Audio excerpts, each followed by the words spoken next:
আসসালামু আলাইকুম। সুপ্রিয় চাকরি প্রত্যাশী ভাই বোনেরা সবাই কেমন আছেন? প্ল্যান উইথ ইমরানের পক্ষ থেকে স্বাগতম। আজকে আমরা দেখব কাস্টমস রিস্ক ম্যানেজমেন্ট কমিশনারেটের সিপাহি পদের কোশ্চেনের সমাধান।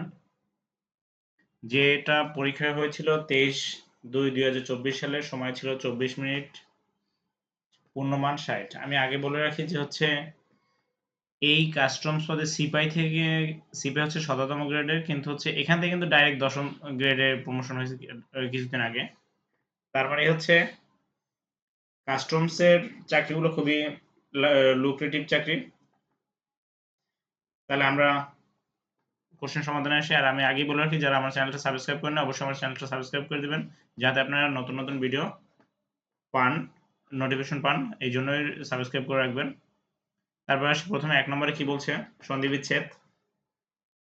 তন্মধ্যে এর সন্ধি বিচ্ছেদ তৎযোগ মধ্যে, সন্দর্শন সমযোগ দর্শন, কথোপকথন কথাযোগ উপকথন, তন্নি তনুযোগ ই,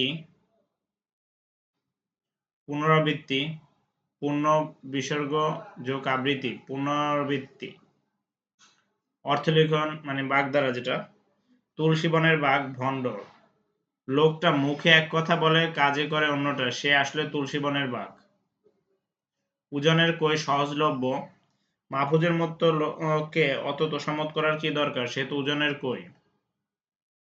আমরাগাছি করা অযথা প্রশংসা করা, এম সাহেবকে আমরাগাছি করে 10,000 টাকা আদায় হয়েছে। ঘর থাকতে বাবুই ভেজা, সুযোগ থেকেও কষ্ট। মানে করিমের ঘর থাকতেও বাবুই ভেজা, সে এখন বাইরে বাইরে থাকে, এটা বলা যেতে পারে। ৩ নম্বর হচ্ছে কারক ও বিভক্তি নির্ণয়। আমি তাকে চিনি, এখানে তাকে নিচে তাক, আমি কাকে চিনি তাকে হচ্ছে কর্ম, তাকে এ আছে এই জন্য কর্মের সপ্তমী। আকাশ মেঘে ঢাকা, আকাশ কিসে ঢাকা? করণে। এটা মেঘে কোনো কিছু দ্বারা এলে করণে কারকে, মেঘে আছে এই জন্য করণ কারকে সপ্তমী। বাঘের ভয়ে সকলে ভীত, বাঘের ভয় ডর এগুলো হচ্ছে অপাদান কারক, আর বাঘের এই জন্য হচ্ছে আপনার র আছে, এটা হচ্ছে ষষ্ঠী, অপাদানের ষষ্ঠী। আমি আগামীকাল বাড়ি যাব, কবে যাব? আগামীকাল। তাহলে আগামীকাল হচ্ছে অধিকরণ, আগামীকালের সাথে যেহেতু কোনো কিছু নাই, এই জন্য অধিকরণে শূন্য। জিজ্ঞাসিবে জনে জনে মানে কর্মকারকের সপ্তমী বিভক্তি, জনে জনে হচ্ছে কর্মকারকের সপ্তমী বিভক্তি। কাঁচা শব্দটি 5টি ভিন্নার্থ প্রয়োগ লেখো। কাঁচা লোক হচ্ছে আনাড়ি, কাঁচা ইট অদগ্ধ ইট, কাঁচা ঘুম মানে হচ্ছে সামান্য ক্ষণের ঘুম, কাঁচা চুল মানে কালো চুল, কাঁচা আম মানে অপরিপক্ক আম। Fill in the gap with the appropriate preposition. I was placed dash your answer, placed with, maximum ক্ষেত্রে উইথ বসে। We got dash the train, we got on the train. He put his wallet in his pocket. The story is over by lake, the story is over by lake. He died from overeating. Translate the following sentence as directed. Never deceive anyone, এটা কি হবে? let no one, anyone থাকলে হবে no one, এখানে ভুলবশত on লিখছে, no one ever, never থাকলে ever be deceived। তারপর কি বলছে? as soon as he sensed danger he fled, as soon as থাকলে no sooner had he sensed danger, কমার পরিবর্তে then he fled।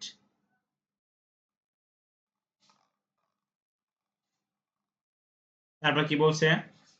unless you know the answer you will not win, positive করতে হবে কি? you will win only if you know the answer. Who was recommended by you, এটা active কি? you, যেহেতু হু দ্বারা আছে তাহলে হু, যেহেতু past tense did, who do it, you recommended ed যুক্ত হবে না, recommend। I know her previous success histories, তাহলে এটা কমপ্লেক্স কি হবে? I know what her previous success histories are.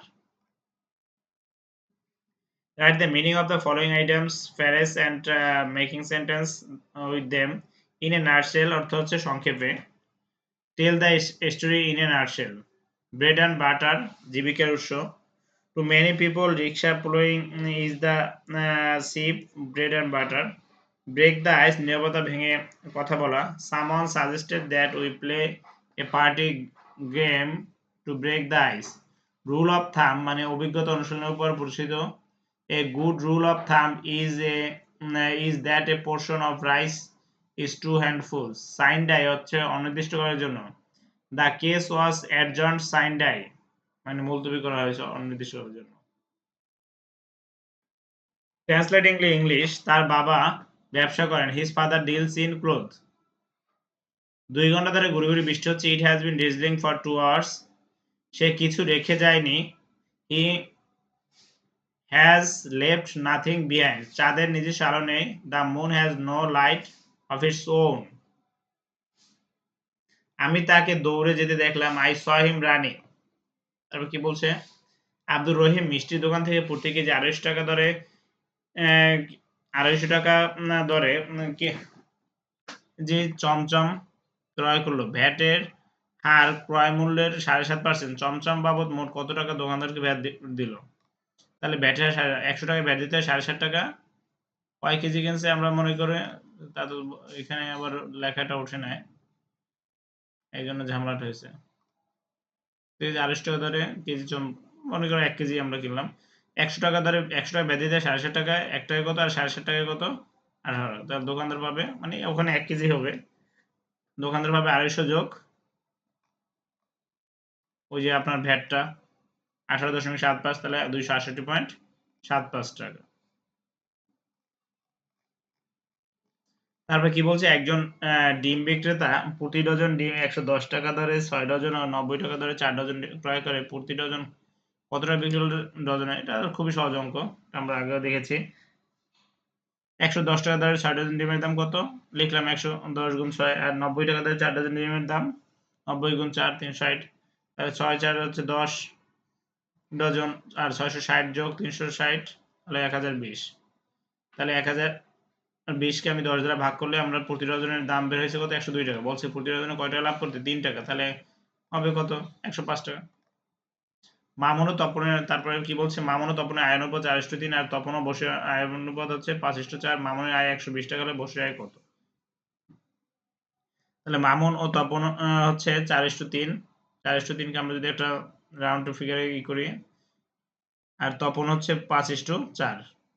তাহলে আমরা উপরেরটাকে, তপন 2 জায়গায় আছে, তাহলে আমরা তপনকে 1 করার জন্য 5 দ্বারা উভয়কে, উপরেরটাকে 5 দ্বারা যদি গুণ করি 4 5 20, 3 5 15, নিচেরটাকে আমরা যদি 3 দ্বারা গুণ করি 3 5 15 আর 4 3 4 12, তাহলে আমাদের ই হবে কত? 20 15 12, তাই না? মামুন তপন 20।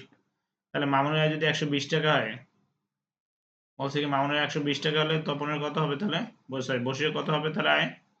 বসে 72। খুব ছোট অঙ্ক। 21 ফিট দীর্ঘ 16 মিটার প্রস্থ একটি বাগানের বাইরের চারিদিকে 2 ফুট প্রশস্ত রাস্তা আছে। বর্গফুট 3 টাকা দরে। এটা তো আমরা জানি। বাগানের ক্ষেত্রফল 21 গুণ 16। আর রাস্তা সহ বাগানের দৈর্ঘ্য তাহলে কত হবে? 21 যোগ 2 যোগ 2। আর বাগানের রাস্তা সহ বাগানের প্রস্থ 16 যোগ 2 যোগ 2। তাহলে রাস্তা সহ বাগানের ক্ষেত্রফল কত হবে? 25 গুণ 20 500। তাহলে রাস্তার ক্ষেত্রফল 500 থেকে 336 বাদ দিলে 164 বর্গফুট। তাহলে বলছে 1 বর্গফুটে কত? 3 টাকা খরচ হয়। আর 164 বর্গফুটে কত হবে? 3 গুণ 164 492। এখন আমরা কি বলছি? 0.320 গুণ 0.02 গুণ করলে কত হবে?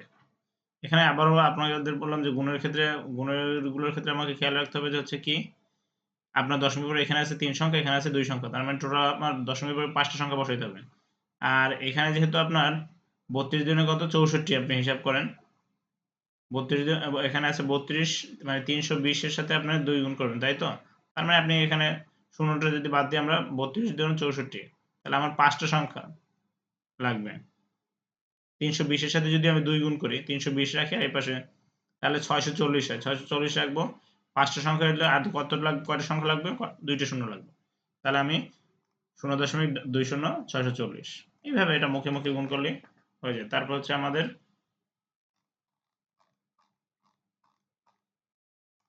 2 গুণ 2.312 ভাগ 100, এটা ভাগ করলে কত হবে? দশমিকের যদি আমরা করি উঠাই দিই তাহলে দশমিক পরিবর্তে কি হবে নিচে 1000, কারণ একের পরে 3টে সংখ্যা সেজন্য 1000 বসছে। এরপরে 2312 ভাগ 10,000 করলে কত হবে 0.023। 1 কাঠা সমান কত বর্গ ফুট 720 বর্গ ফুট। 1 মিটার সমান কত ইঞ্চি 39.37 ইঞ্চি। সাধারণ জ্ঞান কি বলছে মুক্তিযুদ্ধ ভিত্তিক প্রথম পূর্ণাঙ্গ চলচ্চিত্র কোনটি পুরো 11 জন। বীর মুক্তিযোদ্ধা তারামান বিবি কোন সেক্টরে যুদ্ধ করেন 11 নম্বর সেক্টরে। মুজিব বর্ষ শুরু হয়েছিল কোন সালে 2020 সালে। ঐতিহাসিক 6 দফা কত সালে পেশ করা হয় 1966 সালে। কোন 3টি ইকোনমিক জোন নিয়ে বঙ্গবন্ধু শেখ মুজিব শিল্পনগরীতে মিরসরাই সীতাকুণ্ড ফেনী। বাংলাদেশ কবে টেস্ট খেলার মর্যাদা লাভ করে 26 জুন 2000 সালে। ইউনেস্কো এর পুনরূপ কি United Nations Educational Scientific and Cultural Organization. জাতীয় স্মৃতিসৌধের স্থপতি হচ্ছেন সৈয়দ মইনুল হোসেন। বাংলাদেশের বৃহত্তম হাওর হচ্ছে হাকালুকি হাওর। মুক্তিযুদ্ধের 7 জন বীর শ্রেষ্ঠের মধ্যে প্রথম শহীদ হন হচ্ছে লেন্স নায়ক মুন্সি আব্দুর রব। আজকের মতো সিপাহী পদের কোশ্চেনের সমাধান এখানে সমাপ্তি। সবাই বাসা বসে বেশি বেশি প্র্যাকটিস করবেন। এই যে আমার যে ভিডিওগুলো আছে এটা দেখবেন, দেখলে অনেকটা আপনাদের হেল্প হবে। তারপরে যদি কোনো সমস্যা হয় আপনারা আমাকে কমেন্টসে জানাতে পারেন বা মেইল করতে পারেন। সবাই আমার চ্যানেলটা সাবস্ক্রাইব করে দেবেন। ভালো থাকবেন। আসসালামু আলাইকুম।